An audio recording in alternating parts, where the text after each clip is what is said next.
Can someone track down the women Kamala Harris says are bleeding out in park? Present. I'm right here. I had a 19-day miscarriage in Idaho because of the abortion regulations. I was turned away not from one ER, but 2 ERs. Technically 3, because I walked into one and they said they wouldn't help me and I had to walk out. On day 8, I went to the 3rd official ER that I got checked into, and I never did receive a DNC. They gave me 1 dose of pain medicine in 19 days. I continued to suffer exponentially for the next 11 days. That was John McEntee. You may have seen his videos on TikTok or Instagram, or maybe you've seen Walter Matherson spoof his videos, but he's always sitting, usually eating. In this video, it looks like he's eating a kid's meal of chicken nuggets.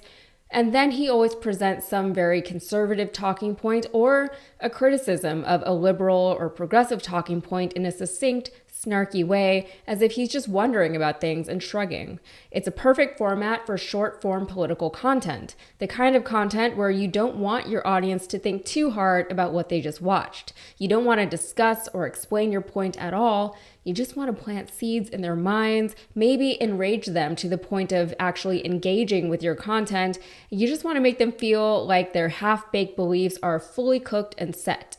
But McEntee isn't just a social media influencer. He's well established on the right as a Project 2025 staffer, and he was the director of White House personnel in the Trump administration. He was literally the man closest to the president, Johnny McEntee, President Trump's personal assistant, his body man, abruptly forced out of his post and escorted off the White House grounds Monday.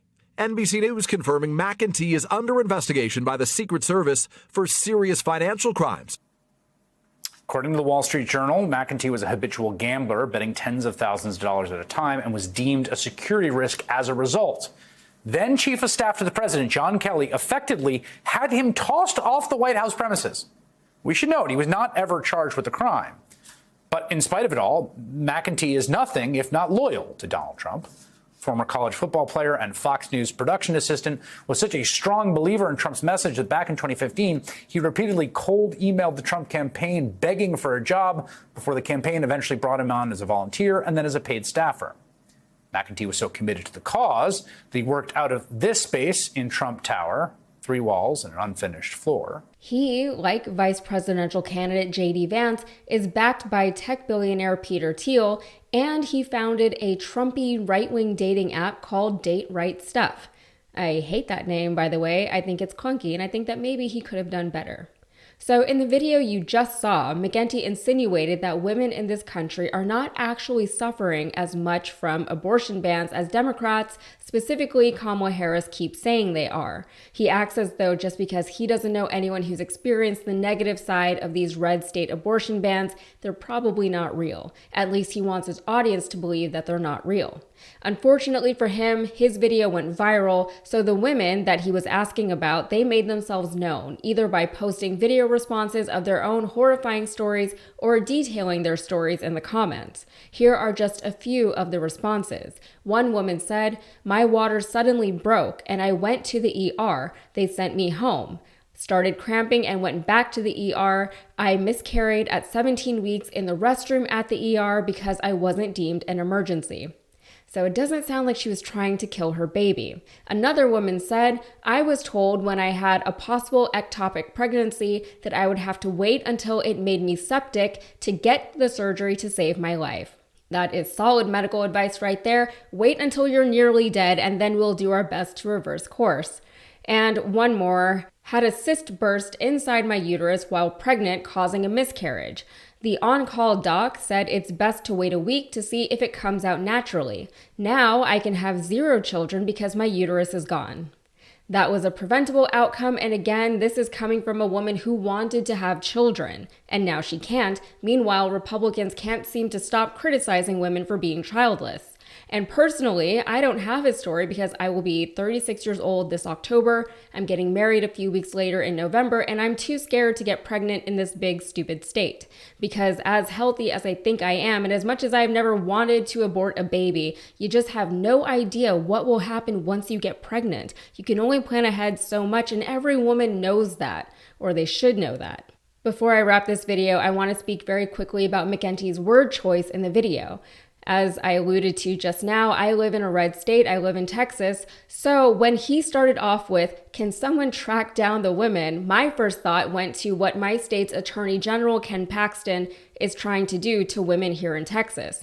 If you haven't put it together yet, he wants to track women. Specifically, he wants to violate our rights further to medical privacy by accessing the medical records of women who travel out of state to receive reproductive care.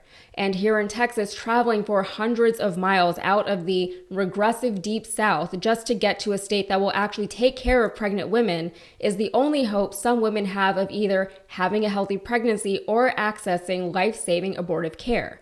The doctors here in Texas can't help even if they wanted to. If they did and got caught, they can lose their license to practice medicine and they could be facing a lifetime prison sentence. Paxton is suing the Biden administration for the right to sidestep rules protecting medical privacy where it pertains to Texas women seeking abortions in other states where it is legal. For the Republicans, they constantly insist that their stances on abortion and women's reproductive health are a matter of states' rights and not a matter of religious, dogmatic zealotry, and certainly not a means of controlling and suppressing half of the population. When the Republican state leaders start worrying about what's going on in other states, that seems to be going a little bit beyond states' rights. It seems incongruent with their primary argument, but Paxton claims that the federal rule protecting medical privacy is actually the federal government interfering in the state government's ability to prosecute criminal behavior, even though the so-called criminal behavior of protecting one's own life would be happening out of state, therefore out of the state's jurisdiction. Now, just to be clear, he wants permission to violate HIPAA on political grounds. He wants to claim that he's acting on behalf of criminality, but it's only a crime because he called it a crime. In response to the lawsuit, the Department of Health and Human Services released a statement saying, the Biden-Harris administration remains committed to protecting reproductive health privacy and ensuring that no woman's medical records are used against her, her doctor, or her loved one simply because she got the lawful reproductive care she needed. Well, that's what 4 weeks after they're born, you can kill them. I'm sorry, I gotta take a moment here. You're saying that in California you can kill a newborn baby up to 4 weeks until after it's born? Absolutely. That's not true. That is true. That's not They true. passed a law in the last year or two. That is not They true. did. That's not true. You need to go do your That's research. 100% not true. You need to do your Where research. did you read that? Be honest. National news media. Post-birth abortion. Can you tell me where you read it? It's been a while. I've read it so many places I can't name them all. No. It's hard to name them all right now. Yeah, it is. Okay. So you heard it here first, everybody. I didn't know this until this morning, but now I know that murder is legal in California. Professor Myers, you are here at the invitation of my Democratic colleagues, is that right? That's correct. Okay. In his opening statement, my good friend Senator Whitehouse said, I want to quote, reproductive justice is economic justice, close quote. Do you agree with that? I might, as an economist, use the word rights, but yeah, I do agree with that. Okay. That's not true for the baby, is it? Well, first of all, I would refer to a fetus, not Yeah, a baby. but that's, well, a fetus. I refer to it as a baby. That's not true for the baby, is it? The evidence that I presented to you, Senator Kennedy, was evidence about measurable effects on the lives of women, families, Right, I and got children that who were part, but that's born. not true for the baby, is it? I'm sorry, I don't really understand. Well, it's the not true. question. Let me be clear. Let me I'm back sorry. up. As an economist, I measure effects using data. I'm not here to talk about ethics, assignment of Right. personhood. That's not my Well, but you role. said you agreed with the chairman's statement that reproductive justice is economic justice. There is no economic justice for the baby because the baby's dead, right? And then she'd pull the head out, the crushed skull out, right? Senator Kennedy, your time has expired here. Well, you and gave Senator Staff and I the was others waiting. plenty of time, Mr. Chairman. Just letting you know, your time's expired. You have Okay. other senators waiting. Well, I was waiting when you were letting others. I'm sorry you don't want to hear about what happens. No, I don't think anybody in else an is actual going- I don't think abortion, but anybody else I is going thought that over. was what we were here to talk about. No one else has gone over. Some of the witnesses went a little bit long, but on both sides. So I thought we were here trying to about control that. protecting mothers and killing babies. I will start by saying that I made a promise to Miley that her name would not die with her. So that is part of why my activism is so important to me, is so people know who she is. I want to make two statements before I go into my final thing that I would like the committee to know. I think it was Senator Kennedy came to this hearing knowing that there was going to be a mother here who had to make the difficult decision to terminate a 20-week pregnancy, and he decided it was in his best interest to show a 21-week fetus. And his testimony was nothing but fear-mongering. From my experience, that was not my experience, what he was trying to persuade. Also, Mrs. Call, to answer your question to what he had asked, my procedure was an abortion. It is on my medical paperwork that I had an abortion, even though my daughter was deceased. It's not back and forth. An abortion is a medical procedure, whether that fetus is deceased or not. But I would like to ask the committee to remember my story and to remember that I'm one of thousands, if not millions, of people in this country that need or needed abortion access, and to remember that it's not black and white and one size does not fit all. We can't be putting politics into healthcare decisions, and also to remember these facts, that abortion access is essential healthcare, no matter how you want to look at it.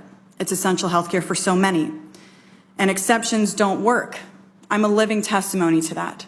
Listen, from now on, John Kennedy's name is Mr. Ding Dong. Because of his infamous takedown of Kamala Harris, you know, the public thinks she's a bit of a ding dong, but now that's just your name, brother. You got to live with it forever. But, you know, as I always talk about, the reversal of Roe v. Wade was one of the biggest mistakes that the Republican apparatus ever made. Some things have to remain a carrot in front of you dangling. Because once you catch it, sometimes it's all over. Republicans have been losing election after election after election since the reversal of Roe v. Wade, or at least greatly underperforming in the polls because the public simply is not okay with 6-week abortion bans. It's a line too far. You should have kept it a dream. So now when you see John Kennedy in the Senate or whatever, you know, hearing, talking about how, you know, New Mexico, Colorado, New Jersey, Alaska, again, as if just loads and loads of people are keeping their babies until 9 months. And then, you know what? I think I'll get rid of it now. Who does that? No one does that, which is what we saw this woman say. That just doesn't happen. Unless it's an unbelievable extreme emergency, who would carry a fetus all the way up to that point and then be like, you know what? I'll get rid of it now. That doesn't happen. They should have kept it a carrot on a stick, but they went and did it. And that's almost certainly why Republicans are about to lose in November.